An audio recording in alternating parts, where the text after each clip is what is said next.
Hello friends, নানান ব্যঞ্জনে তোমাদের সকলকে স্বাগত জানাচ্ছি। আজ তোমাদের এই মেয়ের জন্য অল্প একটু লোকাল চিকেন বানাচ্ছি। তো ঘরোয়াভাবেই বানানো, সেটা ধুয়ে টুয়ে নিলাম ভালো করে। এখন একটু লবণ আর হলুদ দিয়ে মাখিয়ে নিচ্ছি। এখন এর মধ্যে একটু সরষের তেল দিয়ে দিলাম, দিয়ে ভালো করে একটু মেখে নেবো। আর এদিকে আদা আর কাঁচা লঙ্কাটাকে পেস্ট করে নেব। এখানে আদা কাঁচা লঙ্কাটা একটা তরকারি বানাবো, তো সেই জন্য একবার একটু বেশি করে দিয়েছি। এখন এর মধ্যে রসুন আর পেঁয়াজটা দিয়ে দিলাম। কুচানো রসুন পেঁয়াজটা দিয়ে এখন ভালো করে একটু মেখে নেব। আর এখানে আদা আর কাঁচা লঙ্কার পেস্টটা দিয়ে দিচ্ছি অল্প করে। বাকিটা আরেকটা রান্না করবো, তোর মধ্যে দেবো। এখন এর মধ্যে একটু পেঁয়াজের পেস্ট দিয়ে দিচ্ছি।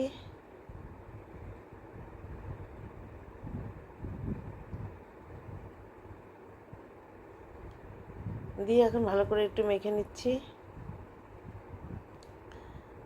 তো মেখে নিব, তার আগে একটু এর মধ্যে এখন একটু মশলা দিয়ে দিচ্ছি। একটু জিরে গুঁড়ো, ধনে গুঁড়ো আর একটু লঙ্কার গুঁড়ো, সামান্য লঙ্কার গুঁড়ো দিয়ে দিলাম।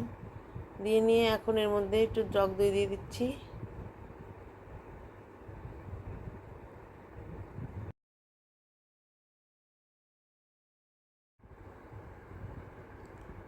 এখন এর মধ্যে একটু টমেটো দিয়ে দিলাম। টমেটো দিয়ে এখন ভালো করে মেখে নেব। এখন দেখো কড়াইতে তেল বসিয়ে দিয়েছি। দিয়ে এর মধ্যে এখন এলাচ, দারচিনি, তেজপাতা, লং সব দিয়ে দিলাম। দিয়ে নিয়ে এখন এর মধ্যে একটু সব চিকেনগুলোকে দিয়ে দেবো।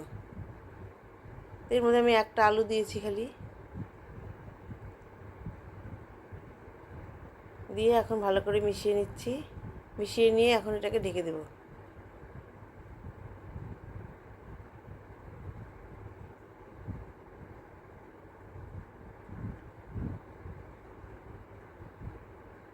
দেখো চিকেন থেকে অনেকটা জল বেরিয়ে গেছে। এখন আবার একটু ঢেকে দিচ্ছি। এখন ঢাকনাটা উঠিয়ে আমি এর মধ্যে একটু গরম জল দিয়ে দিয়েছি।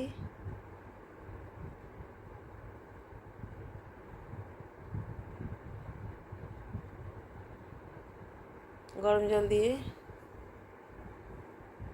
এখন একটু ফুটিয়ে নেব। এদিকে আমি আরেকটা তরকারি বসিয়েছি উনানে। যাই হোক, এখন দেখো এই যে এইভাবে এখন মাংসটাকে ফুটিয়ে নেব অনেকক্ষণ ধরে। দেখো ফুটিয়ে নিয়েছি, আর এটা জলটা শুকিয়ে গেছে।